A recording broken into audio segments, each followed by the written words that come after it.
Last வீக்ல ஃப்ரைடேவும் நெகட்டிவ்ல தான் close ஆச்சு. கண்டினியூஸா 7th டேவா மார்க்கெட் வந்து நெகட்டிவ்லயே க்ளோஸ் ஆயிட்டு இருக்கு.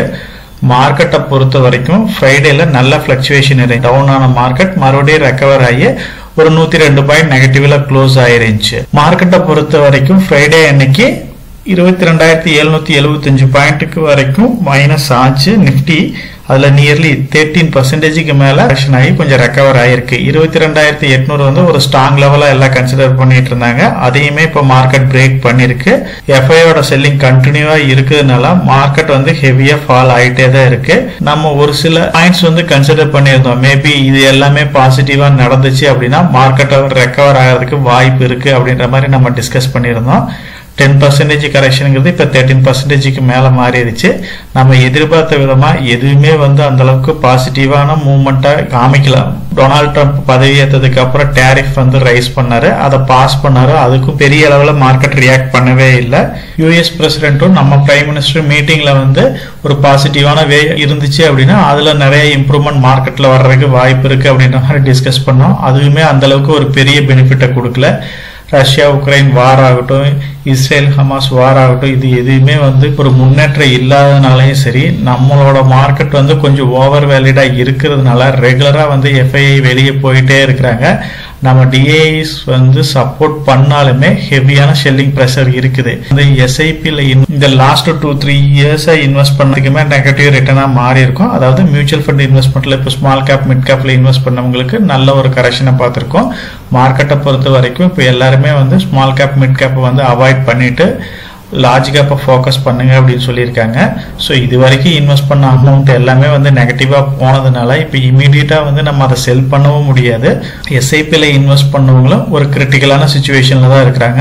அதர்வைஸ் ஸ்டாக்ல இன்வெஸ்ட் பண்ணாங்க அதை விட ஹெவியான ப்ரெஷர்ல தான் இருக்கிறாங்க. ஒரு சில ஸ்டாக்ஸை பத்தி நம்ம டீடைலா டிஸ்கஸ் பண்ணிருக்கிறோம். இந்த மெர்ஜர் டிமெர்ஜர் இதெல்லாம் வந்து ஒரு 1 இயருக்கு முன்னாடி ரொம்ப ஃபெமிலியரான இதை பேஸ் நம்பர் ஆஃப் ஸ்டாக்ஸ், அதாவது ITC, Tata chemical, Tata steel, IDFC first bank, Tata Motors இதெல்லாம் வந்து நல்ல ரென்னப்ப கொடுத்துச்சு. அந்த ப்ராசஸ் எல்லாமே இப்ப கம்ப்ளீட் ஆயிருச்சு. இப்ப பாத்தீங்க அப்படின்னா இந்த ஸ்டாக்ஸ் எல்லாமே வந்து ஒரு ஹெவியான கரெக்ஷன்ல தான் இருக்கு. இந்த ஸ்டாக்ஸை பத்தி ஏன் நம்மளும் வந்து நிறைய டீடைலா டிஸ்கஸ் பண்ணிருக்கிறோம். நல்ல growth-ஐ கொடுக்கும் அப்படின்னு எக்ஸ்பெக்ட் பண்ணோம். மார்க்கெட்டை பொறுத்த வரைக்கும் இந்த கார்பரேட் ஆக்ஷன்ஸ் வந்து ட்ரெண்ட் பண்ண இந்த கம்பெனிஸ் மட்டும் எல்லாமே எல்லா கம்பெனிஸ், அதாவது எந்த ஒரு லிஸ்டா இருந்தாலும் சரி அது எல்லாமே வந்து கரெக்ஷன் ஆயிருக்கு. ஓவர் வேல்யூடு ஸ்டாக்ஸ் மட்டும்தான் கரெக்ஷன் ஆகுதுன்னு பார்த்தா அப்படியும் கிடையாது. ஓரளவுக்கு அட்ராக்டிவான வேல்யூஷன்ல இருக்கிற எல்லா ஸ்டாக்குமே கரெக்ஷன் ஆகுது. மார்க்கெட்டை பொறுத்த வரைக்கும் ஃபால்னு வந்துட்டா அது எந்த ஒரு லிஸ்டா இருந்தாலும் சரி, எந்த ஒரு ரெக்கமெண்டேஷனா இருந்தாலும், எந்த ரிசர்ச் ப்ரோக்கர்ஸ் அனௌன்ஸ்மெண்ட் கொடுத்திருந்தாலும் எதுவுமே நிக்கிறது இல்லை. ஹெவியா ஃபால்னா ஃபால் தான், அதை தவிர்க்கவே முடியல. அந்த வகையில நம்ம ரொம்ப டீப்பா டிஸ்கஸ் பண்ணியிருந்த ஸ்டாக்ஸ்னு பார்த்தீங்க அப்படின்னா ஐடிசி வந்து இதோட ஆல் டைம் ஹைல இருந்து இப்போ ஒரு 20% பக்கமா வந்து கரெக்ஷன் ஆயிருக்கு. டாடா கெமிக்கல் வந்து ஒரு 35% மேல நல்ல கரெக்ஷன் ஆயிருக்கு. டாடா ஸ்டீல் மெர்ஜருக்கு அப்புறம் பார்த்தீங்க அப்படின்னா அதோட ஆல் டைம் ஹைல இருந்து 30% பக்கமா கரெக்ஷன் ஆயிருக்கு. ஐடிஎஃப்சி ஃபர்ஸ்ட் பேங்கை பொறுத்த வரைக்கும் 40% பக்கமா கரெக்ஷன் ஆயிருக்கு. டாடா மோட்டாரும் 40% கரெக்ஷன் ஆயிருக்கு. இந்த ஸ்டாக்ஸ்ல நம்ம எக்ஸ்பெக்ட் பண்ண மாதிரி கார்பரேட் ஆக்ஷன்ஸ் எல்லாமே கம்ப்ளீட் ஆயிருக்கு. ஆயிருந்தாலும் டிமெர்ஜான கம்பெனிஸும் சரி இல்ல மெர்ஜான கம்பெனிஸும் வந்து ஓரளவுக்கு பர்ஃபார்மன்ஸ் காமிச்சா கூட மார்க்கெட் இந்த கம்பெனிஸையும் விட்டு வைக்கல. அதர் கம்பெனிஸ் மாதிரி இதுவுமே ஹெவியான ஃபாலோ பார்த்திருக்கு. மார்க்கெட்டை பொறுத்த வரைக்கும் பாத்தீங்க அப்படின்னா ஐடிசி ஸ்டாக்கை பத்தி நம்ம டிஸ்கஸ் பண்ணிக்கிட்டே தான் இருந்தோம். இப்ப இந்த ஸ்டாக் வந்து நல்ல கரெக்ஷனை பார்த்து எக்ஸ்பெக்ட் பண்ண மாதிரி ஹோட்டல் வந்து தனியா பிரிஞ்சிருச்சு. அது வந்து இப்போ 160க்கு கீழே தான் இப்போ மார்க்கெட்ல ட்ரேட் ஆயிட்டு இருக்கு. அது இமீடியட்டா வந்து நம்ம இன்வெஸ்ட் பண்ண வேண்டாம்னு வெயிட் பண்ணிட்டு இருக்கிறோம். பார்க்கலாம். அதுலயே வந்து பிரிட்டிஷ் அமெரிக்கன் டொபாக்கோட செல்லிங் பிரஷர் வரலாம். உள்ள இனிமேல் வந்து ப்ராஃபிட் புக்கிங்ல பாத்தீங்க அப்படின்னா ஹோட்டல் ரெசார்ட்ஸ் செக்டர்ஸும் வந்து கரெக்ஷன் ஆகிறதுக்கு வாய்ப்பு இருக்கு. அப்படி ஆச்சு அப்படின்னா இந்த ஸ்டாக்ஸ் எல்லாமே நல்ல ஹெவியா ஒரு கரெக்ஷனை பார்க்கலாம். ஏன்னா இந்த கம்பெனி பிரிஞ்சதுல இருந்து இண்டிவிஜுவலா இதோட பேலன்ஸ் ஷீட்டை வந்து அனாலிசிஸ் பண்ண முடியல. ஒரு 6 month 1 year இதோட பேலன்ஸ் ஷீட்டை செக் பண்ணி பார்த்துட்டு அதுக்கப்புறம் நியூ இன்வெஸ்ட்மெண்ட்டை வந்து கண்டினியூ பண்ணலாம். ஐடிசியை பொறுத்த வரைக்கும் அதர் பிசினஸ்னு பார்த்தீங்க அப்படின்னா consumer goods, apparels, education, packaging, agri business, paper boarding, IT cigarettes எல்லாமே அதர் பிசினஸும் வந்து பெரிய அளவுக்கு ரொம்ப சப்போர்ட் பண்ணல. கன்சியூமர் கூட்ஸ் வந்து எஃப்எம்சிஜி செக்டர் வந்து நல்ல ஹெவியான ப்ராப்ளத்துல இருக்கு. அக்ரி ஆகட்டும், சிகரெட்டும் வந்து கொஞ்சம் லாஸ்ட் இயர் வந்து கொஞ்சம் சப்போர்ட் பண்ணிருக்கு. மற்ற வகையில அதர் கம்பெனி பிசினஸும் வந்து சொல்லிக்கிற அளவுக்கு இல்லாதனால ஐடிசி ஹோட்டல் தனியாக டீம் மெர்ஜ் ஆனதுக்கப்புறம் இது கொஞ்சம் நல்ல இம்ப்ரூவ்மெண்ட் கொடுக்குன்னு எக்ஸ்பெக்ட் பண்ணோம். ஆனால் அதுக்கு ஆல்டர்னேட்டிவாக ஐடிசி ஹோட்டல் ஸ்டாக்கும் கரெக்ஷன் ஆகுது, ஐடிசி ஸ்டாக்கும் கரெக்ஷன் ஆகுது. வெயிட் பண்ணி பார்க்கலாம். இன்னும் ஐடிசி ஸ்டாக்ஸ் வந்து எந்த அளவுக்கு கீழே போக போகுதுன்னு தெரியல. அதே மாதிரி ரிமைனிங் ஸ்டாக்னு பார்த்தீங்க அப்படின்னா டாடா ஸ்டீலை பற்றி டீட்டெயிலாகவே டிஸ்கஸ் பண்ணியிருக்கோம். 1000 ரூபாய் இருக்கிறப்ப, அதாவது இந்த ஸ்டாக் வந்து ஸ்பிளிட் ஆகாதுக்கு முன்னாடி இருந்து நம்ம டீட்டெயிலாக டிஸ்கஸ் பண்ணிட்டு இருக்கோம். நல்ல ஃபண்டமெண்டலான கம்பெனி தான். ஸ்டீல் செக்டர்ல மார்க்கெட் லீடராக இருக்கிற கம்பெனிஸ். இவங்க நம்பர் ஆஃப் கார்பரேட் ஆக்ஷன்ஸ் வந்து அனௌன்ஸ்மெண்ட் பண்ணாங்க. இதில் இருக்கிற லிஸ்டட் கம்பெனிஸ் ஆகட்டும், அன்லிஸ்டட் கம்பெனிஸ் எல்லாமே வந்து மெர்ஜர் வந்து கம்ப்ளீட் பண்ணாங்க. அதுக்கப்புறம் இந்த கம்பெனியோட கோவிட் டைம்ல வந்து கடனை வந்து குறைச்சாங்க. அதுக்கப்புறம் வந்து இந்த கம்பெனில பெரிய அளவுக்கு கோவிட்டுக்கு அப்புறம் ஒரு பெரிய இம்ப்ரூவ்மெண்ட் இல்லாம இப்ப ஸ்டீல் செக்டர்ல கொஞ்சம் டிஃபிகல்டிஸ் வந்து ஃபேஸ் பண்ணிட்டு இருக்காங்க. அதனால வந்து இப்போ வந்து இந்த கம்பெனி வந்து அதோட ஆல் டைம் ஹைல இருந்து இதுவுமே கரெக்ட் ஆயிருக்கு. ஸோ இதுல லிஸ்டட் கம்பெனிஸ், அன்லிஸ்டட் கம்பெனிஸ் எல்லாமே மெர்ஜ் பண்ணாலும் இது வந்து ஒரு நல்ல இம்ப்ரூவ்மெண்ட் கொடுக்குன்னு எக்ஸ்பெக்ட் பண்ணோம். ஆனா இப்போ ஓரளவுக்கு ரிட்டர்ன்ஸை கொடுத்தாலுமே இந்த கம்பெனிஸோட ஃபியூச்சர் ஸ்கோப்பை கன்சிடர் பண்ணி இந்த ஸ்டாக்குமே கரெக்ட் ஆயிட்டு இருக்கு. மார்க்கெட்ல வெயிட் பண்ணி பார்க்கலாம். இதுவுமே அதோட பழைய ப்ரீவியஸ் லோவை ரீச் பண்றதுக்கு கூட வாய்ப்பு இருக்கு. டாடா மோட்டார்ஸ் அப்படிதான், ரொம்ப ஃபெமிலியரான ஸ்டாக்கா வந்து எல்லாராலும் பேசப்பட்ட ஸ்டாக். பிலோ 100 கீழே இருந்த ஸ்டாக் வந்து படப்படன்னு 1000 ரூபீஸ்க்கு மேல போச்சு. மறுபடியும் இப்போ வந்து 600 லெவல்ல இப்போ ட்ரேட் ஆயிட்டு இருக்கு. டாடா மோட்டார்ஸை பொறுத்த வரைக்கும் நிறைய கார்பரேட் ஆக்ஷன்ஸ் வந்து கம்ப்ளீட் ஆயிருக்கு. இன்னும் கூடிய சீக்கிரம் ஒரு சில ஆக்ஷன்ஸ் எடுக்க போறாங்க. டாடா மோட்டார் டிவிஆர் மெர்ஜர் வந்து மறக்க முடியாதது. ஏன்னா இந்த டிவிஆர் மெர்ஜர் ஆர்பிட்ரேஜ் பெனிஃபிட்டுக்கோசரம் எல்லாமே வந்து டாடா மோட்டார் டிவிஆரை கன்சிடர் பண்ணோம். கடைசியில் பார்த்தீங்க அப்படின்னா டாக்ஸ்ன்ற வகையில் பாதி ப்ராஃபிட் போயிருச்சு. அதுக்கப்புறம் டாடா டெக்னாலஜி ஐபிஓ வந்து பயங்கர பீக்ல வந்து லிஸ்ட் ஆச்சு. ஸோ அந்த லிஸ்டிங் கெயின்ல வந்து ப்ராஃபிட் புக் பண்ணவங்க பரவாயில்ல. இப்போ வந்து அது பார்த்தீங்க அப்படின்னா 900 கீழே வந்து இந்த ஸ்டாக்கும் இப்போ ட்ரேட் ஆகிட்டு இருக்கு. கூடிய சீக்கிரம் வந்து கமர்ஷியல் வெஹிக்கிள் தனியாக, பேசஞ்சர்ஸ் வெஹிக்கிள்ஸ் தனியாக பிரிக்க போறாங்க. ஸோ இது எல்லாமே இந்த கார்பரேட் ஆக்ஷன்ஸ் இருந்தாலுமே இப்போ வந்து ஆட்டோ செக்டர் சேல்ஸ் ரெக்கார்டு பிரகாரம் இந்த ஸ்டாக்ல கொஞ்சம் குறைஞ்சதுனால இப்போ இந்த ஸ்டாக்கு வந்து ஹெவியா ஒரு கரெக்ஷனை பார்த்துட்டு இருக்கு. இதுலயே வந்து கூடிய சீக்கிரம் கமர்ஷியல் வெஹிக்கிள், பேசஞ்சர் வெஹிக்கிள்ஸ் எல்லாம் வந்து ஒரு டிமெர்ஜர் நடக்கும். அதுல எப்படி இந்த ஸ்டாக் ரியாக்ட் பண்ண போகுதுன்னு தெரியல. ஸோ இந்த ஸ்டாக்லயும் வந்து கொஞ்சம் வெயிட் பண்ணி பார்க்கலாம். டாடா மோட்டாரை பொறுத்த வரைக்கும் இந்த கார்பரேட் ஆக்ஷன்ஸ் அந்த டிமெர்ஜர் ஆகட்டும், மெர்ஜர் ஆகட்டும், அதே மாதிரி மெர்ஜர் ஆர்பிட்ரேஜ் பெனிஃபிட், இந்த பாயிண்ட்ல நம்ம எந்த ஸ்டாக்கையும் வந்து கன்சிடர் பண்ணக்கூடாதுங்கிறது Tata motor DVR merger arbitrage benefit இதுலயே பார்த்துடலாம். நம்ம வந்து ஃபைனலா வந்து அந்த ஆக்ஷன்ஸ் எதுவுமே வந்து நமக்கு சப்போர்ட் பண்ண போறதில்ல. ஆஸ் யூஷுவல் என்ன ஸ்டாக்கோட வேல்யூவோ அதான் மாறப்போகுது. ஸோ அதனால இந்த கார்பரேட் ஆக்ஷன்ஸ்க்கோசரம் அதை டாடா குரூப் கம்பெனிஸாக இருந்தாலும் சரி, எந்த கம்பெனியாக இருந்தாலும் நம்ம ஃபோக்கஸ் பண்ண தேவையில்லை. ஐடிஎஃப்சி ஃபர்ஸ்ட் பேங்கை பற்றி இந்த லாஸ்ட் 2-3 இயர்ஸாக வந்து பெருசாக யாரும் பேசுறதே இல்லை. இதை வச்சிருக்கிறவங்களுக்கு ரொம்ப பொறுமையாக இருந்துதான் ஆகணும், வேற வழியே கிடையாது. 100 ரூபீஸ்க்கு பக்கமாக போன ஷேர் வந்து இப்போ 60+ ட்ரேட் ஆகிட்டு இருக்கு. இதுலேயுமே ஐடிஎஃப்சி லிமிடெடும் சரி, ஐடிஎஃப்சி ஃபர்ஸ்ட் பேங்கையும் மெர்ஜ் பண்ணாங்க.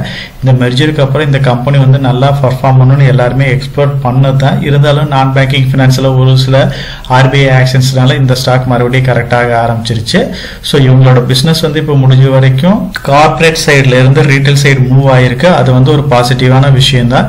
இருந்தாலுமே இந்த ஸ்டாக் வந்து ஐசிஐசிஐ, ஹெச்டிஎஃப்சிக்கு ஈக்குவலா வந்து ஒரு வேல்யூஷன்ல ட்ரேட் ஆகிறதுனால இதுவுமே இன்னும் ஓவர் வேல்யூஷன் ஸ்டாக்கா தான் இருக்கு. இந்த ஸ்டாக்கும் வந்து ஒரு பெரிய மூவ்மெண்ட் இல்லாம லாஸ்ட் 2 இயர்ஸா வந்து ட்ரேட் ஆயிட்டு இருக்கு. ஒரு 2 இயர்ஸ்க்கு முன்னாடி கெமிக்கல் செக்டர்ஸ்க்கு ஒரு எக்ஸலண்டான ஃபியூச்சர் இருக்கு அப்படின்னு டாடா கெமிக்கல்ஸ் எல்லாம் வந்து லோ ரேட்ல இருந்து நல்ல ஒரு ஹைப்ல வந்து ஏற்றி விட்டாங்க. அதுக்கப்புறம் டாடா கெமிக்கல்ஸ்ல இருந்து பாத்தீங்க அப்படின்னா அதுல இருக்கிற கன்சியூமர் கம்பெனிஸ் டாடா சால்ட் இது எல்லாம் மூவ் பண்ணி டாடா கன்சியூமர் ப்ராடக்ட்டுக்கு மூவ் பண்ணாங்க. அதுக்கப்புறம் பார்த்தீங்க அப்படின்னா இவங்களோட சோடா பிஸ்னஸ் மட்டும்தான் மெயின் பிஸ்னஸாக மாறுச்சு. அதுக்கப்புறம் இந்த கம்பெனியில் வந்து பெரிய மூவ்மெண்ட் இல்லாமல் இதுவுமே வந்து நல்ல கரெக்ஷன் ஆகி ட்ரேட் ஆகிட்டு இருக்கு. ஸோ மார்க்கெட்டை பொறுத்த வரைக்கும் டாடா கம்பெனியாக இருந்தாலும் சரி, அதர் கம்பெனிஸ் எதாக இருந்தாலும் கார்பரேட் ஆக்ஷன்ஸ் வந்து இமீடியட்டாக வந்து நமக்கு எந்த ஒரு ரிட்டர்னையும் கொடுத்துடாது. அந்த கார்பரேட் ஆக்ஷன்ஸ் எல்லாமே கம்ப்ளீட் ஆனாலும் நெக்ஸ்ட் அந்த கம்பெனிஸ் வந்து பெட்டரா பர்ஃபார்ம் பண்ணி ரிசல்ட்ஸ் ப்ரொடியூஸ் பண்ணா மட்டும்தான் அது எஃபெக்டிவா மாறும். ஸோ அதனால இந்த நியூஸ் பேஸ்ல ஸ்டாக்கை நம்ம பர்ச்சேஸ் பண்றதை முடிஞ்ச வரைக்கும் நம்ம அவாய்ட் பண்ணிக்கலாம். இப்போ எல்லாத்துக்கும் இருக்கிற, அதாவது ரீட்டைல் பர்சன்ஸ்க்கு வந்து இப்போ சோசியல் மீடியாலே ரொம்ப ஃபெமிலியரான டாபிக் அப்படின்னா எஸ்ஐபியில் இன்வெஸ்ட் பண்ணவங்க எல்லாம் ஹெவியான லாஸ் இருக்கு. ஸோ இதுல இருந்து வித்ட்ரா பண்றது பெட்டர் அப்படின்ற மாதிரி நிறைய டிஸ்கஸ் பண்ணிட்டே இருக்காங்க. மார்க்கெட்டை பொறுத்த வரைக்கும் ஆஃப்டர் கோவிட்க்கு அப்புறம் ஒரு கரெக்ஷனை பார்க்கவே கிடையாது. பர்டிகுலரா மியூச்சுவல் ஃபண்ட்ல இன்வெஸ்ட் பண்ணவங்களுக்கு நல்ல ரிட்டர்னை தான் கொடுத்துட்டு இருந்துச்சு. இப்போ இந்த 2 இயர்ஸ்ல இன்வெஸ்ட் பண்ணவங்க கண்டிப்பா வந்து ஒரு கரெக்ஷனை பார்த்துருப்பாங்க. ப்ராஃபிட் மட்டும் இல்ல, அவங்களோட ஹோல்டிங்ஸும் வந்து நெகட்டிவா போயிருக்கும். நீங்க long term point of view அப்படின்னு நம்ம பாத்தீங்க அப்படின்னா 2 இயர்ஸ் 3 இயர்ஸ் 5 இயர்ஸ் இதெல்லாம் வந்து பாத்தீங்க அப்படின்னா செட் ஆகுமா அப்படிங்கிறது கண்டிப்பா டவுட் தான். ஏன்னா எஸ்ஐபியில் நீங்க இன்வெஸ்ட், அதாவது மியூச்சுவல் ஃபண்ட் வழியா இன்வெஸ்ட் பண்ணினீங்கன்னா கூட ஒரு 5% 10% இந்த அளவுக்கு கரெக்ஷன் ஆயிருக்கும். இண்டிவிஜுவல் ஸ்டாக்கை பிக் பண்ணி நீங்க இன்வெஸ்ட் பண்ணியிருந்தாங்க, ஏன் சப்போஸ் ரிலையன்ஸ்லயே கூட இன்வெஸ்ட் பண்ணியிருந்தா கூட அதையுமே 25 to 30% வந்து கரெக்ஷன் ஆயிருக்கு. டாடா மோட்டார்ஸ் மாதிரி ஸ்டாக்கை வாங்கியிருந்தா அப்படின்னா 40% மேல கரெக்ஷன் ஆயிருக்கு. மார்க்கெட் லீடரா இருக்கிற கம்பெனிஸ் வந்து இண்டிவிஜுவலா பிக் பண்ணியிருந்தா அப்படின்னா அதுவுமே ஹெவியான கரெக்ஷனை பார்த்திருக்கு. என்னோட பாயிண்ட் ஆஃப் வியூல முடிஞ்ச வரைக்கும் நீங்க எஸ்ஐபியை வந்து ஸ்டாப் பண்ண தேவையில்லை, கண்டினியூவா இன்வெஸ்ட் பண்ணுங்க. மேபி இந்த மார்க்கெட் வந்து இப்போ ஒரு 10% நின்றுச்சு அப்படின்னா இந்த மார்க்கெட் ரெக்கவர் ஆகிறதுக்கு ஒரு 6 month கூட ஆகலாம். இல்ல இந்த 10ங்கிறது வந்து 15 or 20% கரெக்ஷனா மாறிச்சு அப்படின்னா மேபி நம்ம மார்க்கெட் மறுபடியும் எந்திரிக்கிறதுக்கு 1 or 2 இயர்ஸ்க்கு மேல கூட டைம் எடுத்துக்கலாம். அதனால 10 இயர்ஸ் இந்த மாதிரி ஒரு லாங் ரன்ல நீங்க இன்வெஸ்ட் பண்ற ஐடியா இருந்துச்சு அப்படின்னா கண்டினியூவா இன்வெஸ்ட் பண்ணுங்க. லம்சம்ல கூட இப்போ ஏதாச்சும் ஒரு அமௌண்ட் இருந்துச்சு அப்படின்னா மினிமமா இன்வெஸ்ட் பண்ணுங்க, ஸ்பிளிட் பண்ணி இன்வெஸ்ட் பண்ணுங்க. இன்னும் மார்க்கெட் கரெக்ஷன் ஆச்சு அப்படின்னா ரிமைனிங் போர்ஷன் வந்து ஒரு 10% 5% ஃபால்ல ரெகுலரா இன்வெஸ்ட் பண்ணுங்க. ஸோ மார்க்கெட்டை பொறுத்த வரைக்கும் இப்போ உங்களுக்கு கிளியரா புரிஞ்சிருக்கும். எவ்வளவு பெரிய அனலைஸ்டா இருந்தாலும் என்ன டைப் ஆஃப் லிஸ்ட் கொடுத்தாலுமே எதுவுமே வந்து மார்க்கெட் ஃபால் ஆகிறப்ப நிக்க போறது இல்லை. நம்ம வந்து ரொம்ப அட்ராக்டிவான வேல்யூஷன்ல இருக்கு, ஸோ இதுதான் ஓவர் வேல்யூஷன் ஸ்டாக் அப்படின்லாம் எதையுமே கன்சிடர் பண்ண முடியல. ஹெவியான செல்லிங்னு வந்துருச்சு அப்படின்னா எந்த ஸ்டாக்கையும் அவங்க விட்டு வைக்கிறது இல்லை. என்ன ஓரளவுக்கு வேல்யூஷன்ல நம்ம வாங்கியிருந்தோம் அப்படின்னா கொஞ்சம் கரெக்ஷன் வந்து கம்மியா இருக்கும். அதையும் வந்து பர்டிகுலரா அப்படியும் சொல்ல முடியல. ஒரு சில ஸ்டாக்ஸ் வந்து நல்லா அட்ராக்டிவான வேல்யூஷன்ல வாங்கின ஸ்டாக்ஸும் வந்து கண்டினியூவா போயிட்டு இருக்கு. ஸோ காசுங்கிறது வந்து நம்ம கஷ்டப்பட்டு சம்பாரிச்சது. நான் சொல்றேன் அப்படின்னோ இல்ல அதர் ரிசர்ச் புரோக்கர்ஸ் வந்து ரெக்கமெண்டேஷன் லிஸ்ட் கொடுக்குறாங்க அப்படின்னு சொல்ல நீங்க எந்த ஒரு ஸ்டாக்கையும் வந்து கன்சிடர் பண்ணிடாதீங்க. முழுக்க முழுக்க நீங்க யோசிச்சு முடிவு பண்ணுங்க. மார்க்கெட்டை பொறுத்த வரைக்கும் எப்பயுமே வந்து லார்ஜ் கேப் ஸ்டாக்ஸ், குவாலிட்டியான ஸ்டாக்ஸ் கன்சிடர் பண்ணீங்க அப்படின்னா ஃபியூச்சர் growth இருக்கிற செக்டரா இருந்துச்சு அப்படின்னா 2 இயர்ஸ் வெயிட் பண்ணா கூட மறுபடியும் வந்து ரெக்கவர் ஆகி ஒரு நல்ல ரிட்டர்னை கொடுத்துரும். அதே வந்து லார்ஜ் கேப் கம்பெனியா இல்லாம ஸ்மால் கேப் மிட் கேப்ல வாங்கி ஒரு ஃபியூச்சர் growth இல்லாம போச்சு அப்படின்னா அந்த கம்பெனிஸ்லாம் மறுபடியும் ரெக்கவர் ஆகிறது ரொம்ப டிஃபிகல்டிஸ் இருக்கு. அதனால மார்க்கெட்டை பொறுத்த வரைக்கும் கொஞ்சம் கேர்ஃபுல்லா வந்து இன்வெஸ்ட் பண்ணுங்க. எந்த ஒரு லிஸ்டையும் வந்து நம்பி கண்டினியூவா வந்து பர்டிகுலர் ஸ்டாக்ஸ்ல மட்டும் இன்வெஸ்ட் பண்ணிக்கிட்டே தான் இருக்காதீங்க.